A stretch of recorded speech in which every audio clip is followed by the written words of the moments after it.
ओम शांति 12 नवेम्बर 2025 प्रातः मुरली बाबा कहउछंती मीठे बच्चे तुमी माने ड्रामार खेल को भल भावरे जानिछ सेथि पाई धन्यवाद देवार मध्य कौनसी कथा नहीं। तुमी माने ड्रामार खेल को भल भावरे जानिछ सेथि पाई धन्यवाद देवार मध्य कौनसी कथा नहीं। प्रश्न सेवाधारी संतान मानक भितरे केउ अभ्यास बिल्कुल रहिबा उचित नुहे। सेवाधारी संतान मानक भितरे केउ अभ्यास बिल्कुल रहिबा उचित नुहे। उत्तर मागिबार अभ्यास। तुम मानकु बाबांक ठारु आशीर्वाद अथवा कृपा आदि मागिबार आवश्यकता नहीं। तुमे काहाकु पैसा मध्य मागी पारिब नाही, कारण मागिबा ठारु मरिबा भल। तुमे जानिछ ड्रामा अनुसार कल्प पूर्वरु जेउ माने बीज बपन करिथिबे अर्थात निजर धन सफल करिथिबे सही माने निश्चित करिबे। जेउ मानकु निजर भविष्यत पद उच्च करिवार थिबो से निश्चित सहयोगी हेबे। तुमर काम हेउछि सेवा करिबा। तुमे काहाठारु किछि मागी पारिब नाही। भक्ति रे मागिबार परंपरा रहिछि किंतु ज्ञान रे नुहे। गीत मुझको सहारा देने वाला दिल कहे तेरा शुक्रिया। ओम शांति। पिला मानक मुखरु धन्यवादर शब्द एही पिता शिक्षक सद्गुरुंक पाई बाहरी पारिब नाही। काहींकि ना पिला माने जानिछंती एही खेल पूर्व निर्मित। एथिरे धन्यवाद आदिर कौनसी कथा ही नाही। एकथा मध्य पिला माने ड्रामा अनुसार जानिछंती। ड्रामा शब्द मध्य तुम संतान मानक बुद्धि रे आसुछि। खेल शब्द कहिबा मात्रे मध्य सारा खेल तुम बुद्धि रे आसी जाउछि, अर्थात तुमे स्वतः स्वदर्शन चक्रधारी होई जाउछ। तीनी लोक मध्य तुम मानक बुद्धि रे आसी जाउछि, ब्रह्मलोक, सूक्ष्म लोक, स्थूल लोक। एकथा मध्य जानिछ जे एबे ही खेल पूरा हेबाकु जाउछि। बाबा आसी तुम मानकु त्रिकालदर्शी करूछंती। तीनी काल तीनी लोक सृष्टिर आदि मध्य अंतर रहस्य को बुझाउछंती। समय को काल बोली कुहा जाउछि। एही सबु कथा नोट न करिले मने रहिब नाही। तुमे माने तो बहुत पॉइंट्स भूली जाउछ। ड्रामार अवधि को मध्य तुमे जानिछ, तेणु तुमे त्रिनेत्री त्रिकालदर्शी होई जाउछ। तुमको ही ज्ञानर तृतीय नेत्र मिलिछि। सबुठारु बड़ कथा हेउछि तुमे आस्तिक होई जाउछ, नचेत एहा पूर्वरु अनाथ थिल। एही ज्ञान तुमको ही मिली थाए। स्कूलर छात्र मानकर बुद्धि रे सदा सर्वदा ज्ञानर मंथन होई थाए। एहा मध्य ज्ञान अटे ना। ड्रामा अनुसार श्रेष्ठरु श्रेष्ठ बाबा ही तुम मानको ज्ञान देउछंती। ड्रामा शब्द मध्य तुम मानक मुखरु ही बाहरी पारिबो, ताहा मध्य सही संतान मानक मुखरु जेउ माने सेवारे तत्पर रहुछंती। वर्तमान तुमे जानुछ आमे अनाथ थिलु, एबे बेहद्र बाबा धनी मिलिछंती, तेणु धनीकर होई जाइछु। पूर्वरु तुमे बेहद्र अनाथ थिल। बेहद्र बाबा बेहद्र सुख देई थांती। आउ कोनोसी एभली पिता नाहांती जे कि एपरी सुख देउथिबे। नुआ दुनिया एवं पुराणा दुनिया एसबु तुम संतान मानकर बुद्धि रे अछि, किंतु अन्य मानक मध्य एकथा यथार्थ भावरे बुझाई एही ईश्वरीय धंदारे लागि जाओ। प्रत्येकंकर निजस्व परिस्थिति रहिछि। तेबे जेउ माने जोगयुक्त होई रहुथिबे सही माने ही बुझाई परिबे। जोग द्वारा बल मिली थाए ना। बाबा हेउछंती ही धारुआ तरबारी। तुम संतान मानकु मध्य धारुआ हेबाकु पड़िबो। जोग बल द्वारा विश्वर राजत्व पाउछ। जोग द्वारा बल मिलुछि, ज्ञान द्वारा नुही। पिला मानकु बुझाइछि ज्ञान रोजगारर माध्यम अटे। जोग को बल कहा जाउछि। ଏଥିରେ ରାତି ଦିନର ଫରକ ରହିଛି। ତେବେ ଯୋଗ ଭଲ ନା ଜ୍ଞାନ ଭଲ? ଦୁନିଆରେ ଯୋଗର ହିଁ ଖ୍ୟାତି ରହିଛି। ଯୋଗ ଅର୍ଥାତ୍ ବାବାଙ୍କର ୟାଦ। ବାବା କହୁଛନ୍ତି ଏହି ଯୋଗ ବଳ ଦ୍ୱାରା ହିଁ ତୁମମାନଙ୍କର ପାପ କଟିଯିବ। ଏହା ଉପରେ ହିଁ ବାବା ଜୋର ଦେଉଛନ୍ତି। ଜ୍ଞାନ ତ ବହୁତ ସହଜ। ଭଗବାନ ଉବାଚ, ମୁଁ ତୁମମାନଙ୍କୁ ସହଜ ଜ୍ଞାନ ଶୁଣାଉଛି। 84 ଜନ୍ମର ଚକ୍ରର ଜ୍ଞାନ ଶୁଣାଉଛି। ଏଥିରେ ସବୁ କିଛି ଆସିଯାଉଛି। ଏହା ଇତିହାସ ଭୂଗୋଳ ଅଟେ ନା। ଜ୍ଞାନ ଏବଂ ଯୋଗ ଉଭୟ ହେଉଛି ସେକେଣ୍ଡର କାମ। ବାସ୍ ଆମେ ଆତ୍ମା, ଆମକୁ ବାବାଙ୍କୁ ସ୍ମରଣ କରିବାକୁ ହେବ। ଏଥିରେ ହିଁ ମେହନତ ରହିଛି। ଯୋଗର ଯାତ୍ରାରେ ରହିବା ଦ୍ୱାରା ଶରୀର ଯେପରି ବିସ୍ମୃତି ହେବାକୁ ଲାଗିଥାଏ। ଯଦି ଘଣ୍ଟାଏ ମଧ୍ୟ ଏପରି ଅଶରୀରୀ ହୋଇ ବସିଯିବ ତେବେ କେତେ ପବିତ୍ର ହୋଇଯିବ। ମନୁଷ୍ୟ ରାତ୍ରିରେ କେହି 6 ଘଣ୍ଟା କେହି 8 ଘଣ୍ଟା ନିଦ୍ରା ଯାଇଥାନ୍ତି। ଯେତେବେଳେ କି ଅଶରୀରୀ ହୋଇଯାଇଥାନ୍ତି ସେ ସମୟରେ କୌଣସି ବିକର୍ମ ହୁଏ ନାହିଁ। ଆତ୍ମା ଥକି କରି ଶୋଇଯାଇଥାଏ। ଏପରି ନୁହେଁ କୌଣସି ପାପ ବିନାଶ ହୋଇଥାଏ। ନା, ତାହା ହେଉଛି ନିଦ୍ରା। ସେହି ସମୟରେ କିଛି ବିକର୍ମ ହୁଏ ନାହିଁ। ଯଦି ସେ ସମୟରେ ନିଦ୍ରା ନ କରିବେ ତେବେ ପାପ ହିଁ କରୁଥିବେ। ତେଣୁ ନିଦ୍ରା ମଧ୍ୟ ଏକ ପ୍ରକାର ସୁରକ୍ଷା ଅଟେ।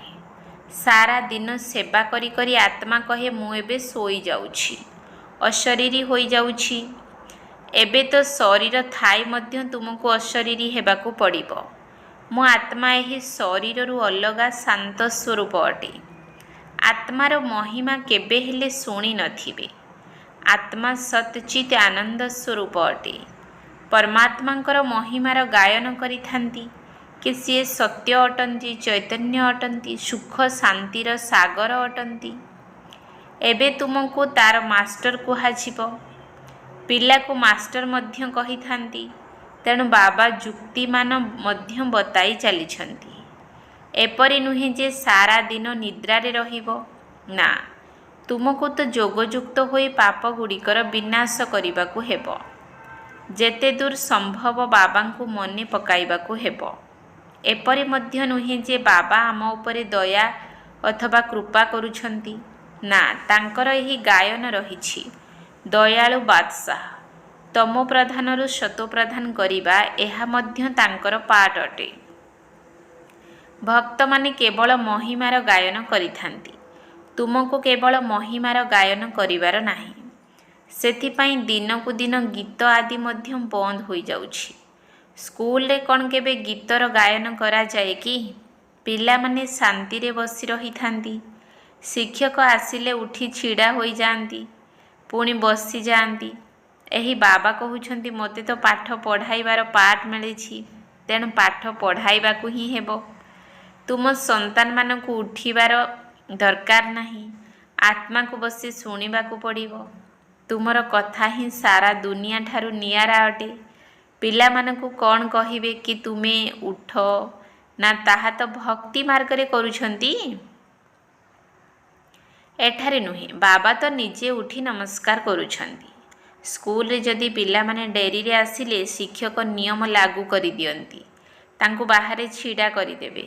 ସେଥିପାଇଁ ଉଚିତ ସମୟରେ ପହଞ୍ଚିବାର ଡର ରହିଥାଏ। ଏଠାରେ ତ ଡରିବାର କଥା ନାହିଁ। ବାବା ବୁଝାଉଛନ୍ତି ମୁରଲି ତ ମିଳୁଛି, ଯାହାକୁ ପ୍ରତିଦିନ ପଢ଼ିବାକୁ ହେବ। ମୁରଲି ପଢ଼ିଲେ ତୁମର ପ୍ରେଜେଣ୍ଟ ପଡ଼ିବ, ନଚେତ୍ ଆବସେଣ୍ଟ ପଡ଼ିଯିବ। କାହିଁକି ନା ବାବା କହୁଛନ୍ତି ତୁମକୁ ଗୁହ୍ୟ ଗୁହ୍ୟ କଥା ଶୁଣାଉଛି। ତୁମେ ଯଦି ମୁରଲି ମିସ୍ କରିବ ତ ସେ ସବୁ ପଏଣ୍ଟସ୍ ମଧ୍ୟ ମିସ୍ ହୋଇଯିବ। ଏହା ହେଉଛି ନୂଆ କଥା, ଯାହାକୁ ଦୁନିଆରେ କେହି ଜାଣିନାହାନ୍ତି।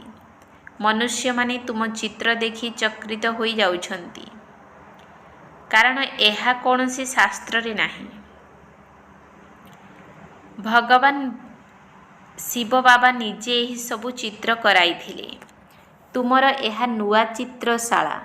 ବ୍ରାହ୍ମଣ କୁଳର ଯେଉଁମାନେ ଦେବତା ହୋଇଥିବେ ସେହିମାନଙ୍କର ବୁଦ୍ଧିରେ ହିଁ ଏହା ପଶିବ।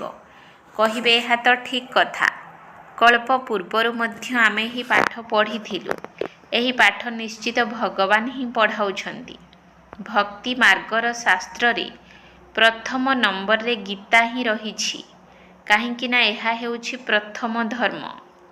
ପୁଣି ଅଧାକଳ୍ପ ପରେ ତାଠାରୁ ମଧ୍ୟ ବହୁତ ପଛରେ ଅନ୍ୟ ଶାସ୍ତ୍ର ତିଆରି ହୋଇଥାଏ। ପ୍ରଥମେ ଇବ୍ରାହିମ ଆସିଲେ, ସେ ସମୟରେ ସେ ତ ଏକା ଥିଲେ। ପୁଣି 1ରୁ 2, 2ରୁ 4 ହେଲେ। ଯେତେବେଳେ ଧର୍ମର ବୃଦ୍ଧି ହୋଇ ହୋଇ ଲକ୍ଷେ 1.5 ଲକ୍ଷ ହୋଇଯାଉଛନ୍ତି, ସେତେବେଳେ ଶାସ୍ତ୍ର ଆଦି ରଚନା ହେଉଛି। ସେମାନଙ୍କର ମଧ୍ୟ ଅଧା ସମୟ ପରେ ହିଁ ରଚନା ହେଉଥିବ। ହିସାବ କରାଯାଏ ନା। ପିଲାମାନଙ୍କୁ ତ ବହୁତ ଖୁସି ହେବା ଉଚିତ। ବାବାଙ୍କ ଠାରୁ ଆମକୁ ବର୍ଷା ମିଳୁଛି। ତୁମେ ଜାଣିଛ, ବାବା ଆମକୁ ସୃଷ୍ଟିଚକ୍ରର ସମସ୍ତ ଜ୍ଞାନ ବୁଝାଉଛନ୍ତି। ଏହା ବେହଦର ଇତିହାସ ଭୂଗୋଳ। ସମସ୍ତଙ୍କୁ କୁହ, ଏଠାରେ ବିଶ୍ୱର ଇତିହାସ ଭୂଗୋଳ ସମ୍ବନ୍ଧରେ ବୁଝାଯାଉଛି, ଯାହାକୁ ଅନ୍ୟ କେହି ବି ବୁଝାଇ ପାରିବେ ନାହିଁ। ଯଦିଓ ବିଶ୍ୱର ନକ୍ସା ବାହାର କରୁଛନ୍ତି, କିନ୍ତୁ ସେଥିରେ କ'ଣ ଏହା ଦେଖାଉଛନ୍ତି କି ଲକ୍ଷ୍ମୀ ନାରାୟଣଙ୍କର ରାଜ୍ୟ କେବେ ଥିଲା, କେତେ ସମୟ ଚାଲିଥିଲା? ବିଶ୍ୱ ତ ଗୋଟିଏ, ତେଣୁ ସେମାନେ ଭାରତରେ ହିଁ ରାଜ୍ୟ କରି ଯାଇଛନ୍ତି, ଏବେ ନାହିଁ। ଏକଥା କାହାରି ବୁଦ୍ଧିରେ ନାହିଁ। ସେମାନେ ତ କଳ୍ପର ଆୟୁଷକୁ ହିଁ ଲକ୍ଷେ ବର୍ଷ କହିଦେଉଛନ୍ତି। ବାବା ମଧ୍ୟ ମଧୁର ସନ୍ତାନମାନଙ୍କୁ ଅଧିକ କୌଣସି କଷ୍ଟ ଦେଉନାହାନ୍ତି। ବାବା କହୁଛନ୍ତି, ତୁମମାନଙ୍କୁ ପବିତ୍ର ହେବାକୁ ପଡ଼ିବ। ପବିତ୍ର ହେବା ପାଇଁ ତୁମେ ଭକ୍ତି ମାର୍ଗରେ କେତେ ଧକ୍କା ଖାଇଛ, ଏବେ ବୁଝିପାରୁଛ ଯେ ଧକ୍କା ଖାଇ ଖାଇ 25 ବର୍ଷ ବିତିଗଲା। ବର୍ତ୍ତମାନ ପୁଣି ବାବା ପୁନର୍ବାର ରାଜ୍ୟ ଭାଗ୍ୟ ଦେବା ପାଇଁ ଆସିଛନ୍ତି। ଏକଥା ତୁମର ମନେ ଅଛି, ଦୁନିଆ ପୁରୁଣାରୁ ନୂଆ ଏବଂ ନୂଆରୁ ପୁରୁଣା ନିଶ୍ଚିତ ହେଉଛି। ଏବେ ତୁମେ ପୁରୁଣା ଭାରତର ମାଲିକ ଅଟ ନା? ପୁଣି ନୂଆ ଦୁନିଆର ମାଲିକ ହେବ। ଗୋଟିଏ ପାର୍ଶ୍ୱରେ ଭାରତର ବହୁତ ମହିମା ଗାନ କରି ଚାଲିଛନ୍ତି, ଅନ୍ୟ ପାର୍ଶ୍ୱରେ ପୁଣି ବହୁତ ଗ୍ଲାନି କରି ଚାଲିଛନ୍ତି। ତୁମ ପାଖରେ ତାର ଗୀତ ମଧ୍ୟ ଅଛି। ତୁମେମାନେ ଅନ୍ୟକୁ ବୁଝାଉଛ ଏବେ କ'ଣ ସବୁ ହେଉଛି। ଏହି 2ଟି ଗୀତ ମଧ୍ୟ ଶୁଣାଇବା ଉଚିତ। ତୁମେ ବତାଇ ପାରିବ କେଉଁଠି ସେହି ରାମରାଜ୍ୟ ଏବଂ କେଉଁଠି ବର୍ତ୍ତମାନର ରାଜ୍ୟ। ବାବା ହେଉଛନ୍ତି ଦୀନବନ୍ଧୁ, ତେଣୁ ଗରିବମାନଙ୍କର ଝିଅମାନେ ହିଁ ଏଠାକୁ ଆସିବେ, ଅର୍ଥାତ୍ ନିଜକୁ ସମର୍ପିତ କରିବେ। ସାହୁକାରମାନଙ୍କର ତ ନିଜର ନିଶା ରହିଥାଏ। ତେବେ କଳ୍ପ ପୂର୍ବରୁ ଯେଉଁମାନେ ଆସିଥିବେ, ସେହିମାନେ ଆସିବେ, ଏଥିରେ ଚିନ୍ତାର କୌଣସି କଥା ନାହିଁ। ଶିବ ବାବାଙ୍କୁ କେବେ କୌଣସି ଚିନ୍ତା ହୁଏ ନାହିଁ, ଦାଦାଙ୍କର ହୁଏ। ଏହାଙ୍କର ନିଜର ବି ଚିନ୍ତା ଅଛି, ମୋତେ ନମ୍ବର 1 ପାବନ ହେବାକୁ ପଡ଼ିବ। ସେଥିପାଇଁ ଗୁପ୍ତ ପୁରୁଷାର୍ଥ କରିବାକୁ ହେବ। ଚାର୍ଟ ରଖିଲେ ଜଣା ପଡ଼ିଯାଏ, ଏହାଙ୍କର ପୁରୁଷାର୍ଥ ଅଧିକ। ବାବା ସବୁବେଳେ ବୁଝାଉଛନ୍ତି, ଡାଏରୀ ରଖ। ବହୁତ ପିଲା ଲେଖୁଛନ୍ତି ମଧ୍ୟ। ଚାର୍ଟ ଲେଖିବା ଦ୍ୱାରା ବହୁତ ସୁଧାର ହେଉଛି। ଏହି ଯୁକ୍ତି ବହୁତ ଭଲ, ତେଣୁ ସମସ୍ତେ କରିବା ଉଚିତ। ଡାଏରୀ ରଖିବା ଦ୍ୱାରା ତୁମର ବହୁତ ଲାଭ ହେବ। ଡାଏରୀ ରଖିବା ଅର୍ଥାତ୍ ବାବାଙ୍କୁ ମନେ ପକାଇବା। ସେଥିରେ ବାବାଙ୍କର ସ୍ମୃତି ଲେଖିବାକୁ ହେବ। ଡାଏରୀ ମଧ୍ୟ ସହଯୋଗୀ ହେବ। ତୁମେମାନେ ପୁରୁଷାର୍ଥ କରିପାରିବ। ନୋଟ ଆଦି କରିବା ପାଇଁ କେତେ ଲକ୍ଷ ଲକ୍ଷ କୋଟି କୋଟି ଡାଏରୀରେ ହେଉଛି। ସବୁଠାରୁ ମୁଖ୍ୟ କଥା ହେଉଛି ନୋଟ କରିବାର। ଏକଥା କେବେ ଭୁଲିଯିବା ଉଚିତ ନୁହେଁ। ସେହି ସମୟରେ ଡାଏରୀରେ ଲେଖିଦେବା ଦରକାର। ରାତିରେ ହିସାବ କିତାବ ଲେଖିବା ଉଚିତ। ତେବେ ଜଣାପଡ଼ିବ ଏହାଦ୍ୱାରା ତ ଆମର କ୍ଷତି ହେଉଛି। କାହିଁକି ନା ଜନ୍ମ ଜନ୍ମାନ୍ତରର ବିକର୍ମ ଭସ୍ମ କରିବାକୁ ହେବ। ବାବା ରାସ୍ତା ବତାଉଛନ୍ତି। ନିଜ ଉପରେ ଦୟା ଅଥବା କୃପା କରିବାକୁ ହେବ। ଶିକ୍ଷକ ତ ପାଠ ପଢ଼ାଇଥାନ୍ତି, ଆଶୀର୍ବାଦ ତ କରିବେ ନାହିଁ। ଆଶୀର୍ବାଦ, କୃପା, ଦୟା ଆଦି ମାଗିବା ଠାରୁ ମରିଯିବା ଭଲ। କାହାଠାରୁ ପଇସା ମଧ୍ୟ ମାଗିବା ଉଚିତ ନୁହେଁ। ପିଲାମାନଙ୍କୁ ସମ୍ପୂର୍ଣ୍ଣ ଭାବରେ ମନା କରାଯାଉଛି। ବାବା କହୁଛନ୍ତି, ଡ୍ରାମା ଅନୁସାରେ ଯେଉଁମାନେ କଳ୍ପ ପୂର୍ବେ ବୀଜ ରୋପଣ କରିଥିଲେ, ଅର୍ଥାତ୍ ନିଜର ପଇସା ସଫଳ କରିଥିଲେ, ବର୍ଷା ପାଇଥିଲେ, ସେହିମାନେ ସ୍ୱତଃ ହିଁ କରିବେ। ତୁମେ କୌଣସି କାମ ପାଇଁ ମାଗ ନାହିଁ, ନ କଲେ ପାଇବେ ନାହିଁ। ମନୁଷ୍ୟ ଦାନ ପୁଣ୍ୟ କରିଲେ ପ୍ରତିଦାନରେ ତାଙ୍କୁ ମିଳିଥାଏ ନା। ରାଜା ଅଥବା ସାହୁକାରଙ୍କ ପାଖରେ ଯାଇ ଜନ୍ମ ନେଇଥାନ୍ତି। ଯାହାଙ୍କର କରିବାର ଥିବ ସେ ସ୍ୱତଃ କରିବେ, ତୁମକୁ ମାଗିବାର ନାହିଁ। କଳ୍ପ ପୂର୍ବରୁ ଯେଉଁମାନେ ଯେତିକି କରିଥିବେ ଡ୍ରାମା ତାଙ୍କ ଦ୍ୱାରା କରାଇବ, ମାଗିବା କ'ଣ ଦରକାର? ବାବା ତ କହୁଛନ୍ତି ସେବା ନିମନ୍ତେ ହୁଣ୍ଡି ଭରୁଛି। ମୁଁ କ'ଣ ପିଲାମାନଙ୍କୁ କହିବି କି ପଇସା ଦିଅ? ଭକ୍ତି ମାର୍ଗର କଥା, ଜ୍ଞାନ ମାର୍ଗରେ ନାହିଁ। ଯେଉଁମାନେ କଳ୍ପ ପୂର୍ବରୁ ସହଯୋଗ କରିଥିଲେ ସେହିମାନେ ସ୍ୱତଃ କରିବେ, କେବେ ବି ମାଗିବା ଉଚିତ ନୁହେଁ। ବାବା କହୁଛନ୍ତି ପିଲାମାନେ ତୁମେମାନେ ଚାନ୍ଦା ଏକାଠି କରିପାରିବ ନାହିଁ। ଏକଥା ତ ସନ୍ନ୍ୟାସୀମାନେ କରିଥାନ୍ତି। ଭକ୍ତି ମାର୍ଗରେ ଅଳ୍ପ ଦେଲେ ମଧ୍ୟ ତା ବଦଳରେ ଗୋଟିଏ ଜନ୍ମ ପାଇଁ ମିଳିଥାଏ। ଏହା ପୁଣି ହେଉଛି ଜନ୍ମ ଜନ୍ମାନ୍ତର ପାଇଁ। ତେଣୁ ଜନ୍ମ ଜନ୍ମାନ୍ତର ପାଇଁ ସବୁକିଛି ଦେଇଦେବା ଭଲ ନା? ଏହାର ନାମ ତ ଭୋଳା ଭଣ୍ଡାରୀ ଅଟେ। ତୁମେ ପୁରୁଷାର୍ଥ କରିଲେ ବିଜୟ ମାଳାରେ ଗୁନ୍ଥା ହୋଇପାରିବ। ଭଣ୍ଡାର ଭରପୁର, କାଳକଣ୍ଟକ ଦୂର। ସେଠାରେ କେବେ ହେଲେ ଅକାଳ ମୃତ୍ୟୁ ହେବ ନାହିଁ। ଏଠାରେ ମନୁଷ୍ୟ କାଳକୁ କେତେ ଡରୁଛନ୍ତି। ଟିକେ କିଛି ହେଲେ ମୃତ୍ୟୁ ମନେ ପଡ଼ିଯାଉଛି। ସେଠାରେ ଏହି ଖିଆଲ ବି ରହିବ ନାହିଁ। ତୁମେ ଅମରପୁରୀକୁ ଯାଉଛ, ଏହା ଛି ଛି ମୃତ୍ୟୁ ଲୋକ ଅଟେ। ଭାରତ ହିଁ ଅମର ଲୋକ ଥିଲା, ଏବେ ମୃତ୍ୟୁ ଲୋକ ହୋଇଯାଉଛି। ତୁମର ଅଧାକଳ୍ପ ବହୁତ ଛି ଛି ଭାବରେ ବିତିଛି। ତୁମେମାନେ ତଳକୁ ଖସି ଆସିଛ। ପୁରୀର ଜଗନ୍ନାଥ ମନ୍ଦିରରେ କେତେ ଖରାପ ଖରାପ ଚିତ୍ର ସବୁ ରହିଛି। ବାବା ତ ଅନୁଭବୀ ଅଟନ୍ତି ନା, ଚାରିଆଡ଼େ ବୁଲିଛନ୍ତି, ଗୋରାରୁ ଶ୍ୟାମଳ ହୋଇଛନ୍ତି, ଗାଁରେ ରହୁଥିଲେ। ବାସ୍ତବରେ ଏହି ସମଗ୍ର ଭାରତ ହେଉଛି ଗୋଟିଏ ଗାଁ।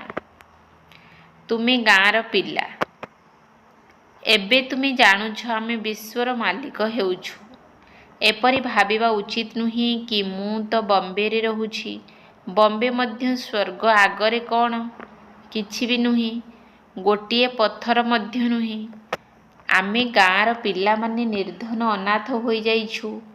ଏବେ ପୁଣି ଆମେ ସ୍ୱର୍ଗର ମାଲିକ ହେଉଛୁ। ତେଣୁ ଖୁସିରେ ରହିବା ଉଚିତ। ଏହାର ନାମ ହିଁ ହେଉଛି ସ୍ୱର୍ଗ। ମହଲମାନଙ୍କରେ କେତେ ହୀରା ନୀଳା ଖଞ୍ଜା ହୋଇ ରହିବ। ସୋମନାଥ ମନ୍ଦିର କେତେ ହୀରା ନୀଳାରେ ଭରି ରହିଥିଲା। ପ୍ରଥମେ ପ୍ରଥମେ ଶିବଙ୍କ ମନ୍ଦିର ତିଆରି କରିଥାନ୍ତି। ସେତେବେଳେ କେତେ ସାହୁକାର ଥିଲେ। ଏବେ ତ ଭାରତ ଗାଁ ହୋଇଯାଇଛି। ସତ୍ୟଯୁଗରେ ବହୁତ ମାଲାମାଲ ଥିଲା। ଏହି କଥା ଦୁନିଆରେ ତୁମ ବ୍ୟତୀତ କେହି ହେଲେ ଜାଣିନାହାନ୍ତି। ତୁମେ କହୁଛ କାଲି ଆମେ ବାଦଶାହ ଥିଲୁ, ଆଜି ଫକୀର ହୋଇଯାଇଛୁ, ପୁଣି ବିଶ୍ୱର ମାଲିକ ହେବୁ। ତୁମ ସନ୍ତାନମାନଙ୍କୁ ନିଜ ଭାଗ୍ୟକୁ ଧନ୍ୟବାଦ ଦେବା ଉଚିତ ଯେ ଆମେ ପଦ୍ମାପଦମ ଭାଗ୍ୟଶାଳୀ ଅଟୁ। ଆଚ୍ଛା, ମିଠା ମିଠା ଶିଖିଲେ ଅଧେ ସନ୍ତାନମାନଙ୍କ ପ୍ରତି ମାତା ପିତା ବାପଦାଦାଙ୍କର ମଧୁର ସ୍ନେହ ସମ୍ପନ୍ନ ଶୁଭେଚ୍ଛା ଏବଂ ସୁପ୍ରଭାତ। ଆତ୍ମିକ ପିତାଙ୍କର ଆତ୍ମିକ ସନ୍ତାନମାନଙ୍କୁ ନମସ୍ତେ। ଆତ୍ମିକ ସନ୍ତାନମାନଙ୍କର ଆତ୍ମିକ ବାପଦାଦାଙ୍କୁ ନମସ୍ତେ ନମସ୍ତେ ନମସ୍ତେ। ସୁପ୍ରଭାତ। ଧାରଣା ପାଇଁ ମୁଖ୍ୟ ସାର। 1 ନମ୍ବର ପଏଣ୍ଟ। ବିକର୍ମରୁ ବଞ୍ଚିବା ପାଇଁ ଏହି ଶରୀର ଭିତରେ ରହି ଅଶରୀରୀ ହେବାର ପୁରୁଷାର୍ଥ କରିବାକୁ ହେବ। ଯୋଗର ଯାତ୍ରା ଏପରି ହେଉ ଯେପରି ଶରୀରର ବିସ୍ମୃତି ହୋଇଯାଉ। ବିକର୍ମରୁ ବଞ୍ଚିବା ପାଇଁ ଏହି ଶରୀର ଭିତରେ ରହି ଅଶରୀରୀ ହେବାର ପୁରୁଷାର୍ଥ କରିବାକୁ ହେବ। ଯୋଗର ଯାତ୍ରା ଏପରି ହେଉ ଯେପରି ଶରୀରର ବିସ୍ମୃତି ହୋଇଯାଉ। 2 ନମ୍ବର ପଏଣ୍ଟ। ଜ୍ଞାନର ଚିନ୍ତନ ମନ୍ଥନ କରି ଆସ୍ତିକ ହେବାକୁ ପଡ଼ିବ। ମୁରଲି କେବେ ବି ମିସ୍ କରିବାର ନାହିଁ। ନିଜର ଉନ୍ନତି ପାଇଁ ଡାଏରୀରେ ଯୋଗର ଚାର୍ଟ ନୋଟ୍ କରିବାକୁ ହେବ। ଜ୍ଞାନର ଚିନ୍ତନ ମନ୍ଥନ କରି ଆସ୍ତିକ ହେବାକୁ ପଡ଼ିବ। ମୁରଲି କେବେ ବି ମିସ୍ କରିବାର ନାହିଁ। ନିଜର ଉନ୍ନତି ପାଇଁ ଡାଏରୀରେ ଯୋଗର ଚାର୍ଟ ନୋଟ୍ କରିବାକୁ ହେବ। ବରଦାନ। ଅଲୌକିକ ଶକ୍ତିକୁ ପ୍ରତ୍ୟେକ କର୍ମରେ ବ୍ୟବହାର କରୁଥିବା ଯୁକ୍ତିଯୁକ୍ତ ଜୀବନମୁକ୍ତ ଆତ୍ମା ଭବ। अलौकिक शक्ति को प्रत्येक कर्म रे व्यवहार करुथिबा जुक्तियुक्त जीवन मुक्त आत्मा भव। एही ब्राह्मण जीवन रे विशेषता ही अलौकिकता अटे। अलौकिक शक्ति आधार रे ही निजको बा समस्तଙ୍କୁ परिवर्तन करि परिबो। एही शक्ति द्वारा अनेक प्रकारर शारीरिक बंधन गुड़िकरु जुक्ति मिली थाए, किंतु जुक्तियुक्त होई प्रत्येक कर्म रे ढिला हेबा परिवर्ते निजर अलौकिक बा आत्मिक शक्ति को व्यवहार कर। मन वचन कर्म तीनोटी जाकरे आत्मिक शक्ति को व्यवहार कर। मन वचन एवं कर्म तीनोटी जाकरे आत्मिक शक्तिर एकाठी अनुभव हेउ। जो माने ही तीनोटी जाकरे जुक्तियुक्त अटंती सही माने ही जीवन मुक्त अटंती। स्लोगान सत्यतार विशेषता द्वारा खुशी एवं शक्तिर अनुभूति करि चाल। सत्यतार विशेषता द्वारा खुशी एवं शक्तिर अनुभूति करि चाल। अव्यक्त इशारा अशरीरी अथवा विदेही स्थितिर अभ्यास को बढ़ाओ। अशरीरी अथवा विदेही स्थितिर अभ्यास को बढ़ाओ। जीवन में जो सब परिस्थिति गुड़िक आसुछि बा आसिबाकु जाउछि सेथिरे विदेही स्थितिर अभ्यास बहुत आवश्यक। सेथिपाई अन्य सब कथा को छाड़ी एहा तो होई परिबो नाही, एमिति तो होई परिबो नाही, किए जाने कौन हेबो, एही भली प्रश्न गुड़ी को छाड़ी एबे विदेही स्थितिर अभ्यास को बढ़ाओ। विदेही पिला मानक उपरे कौनसी भी परिस्थिति बा कौनसी भी हलचल प्रभाव पकाई परिबो नाही। ओम शांति।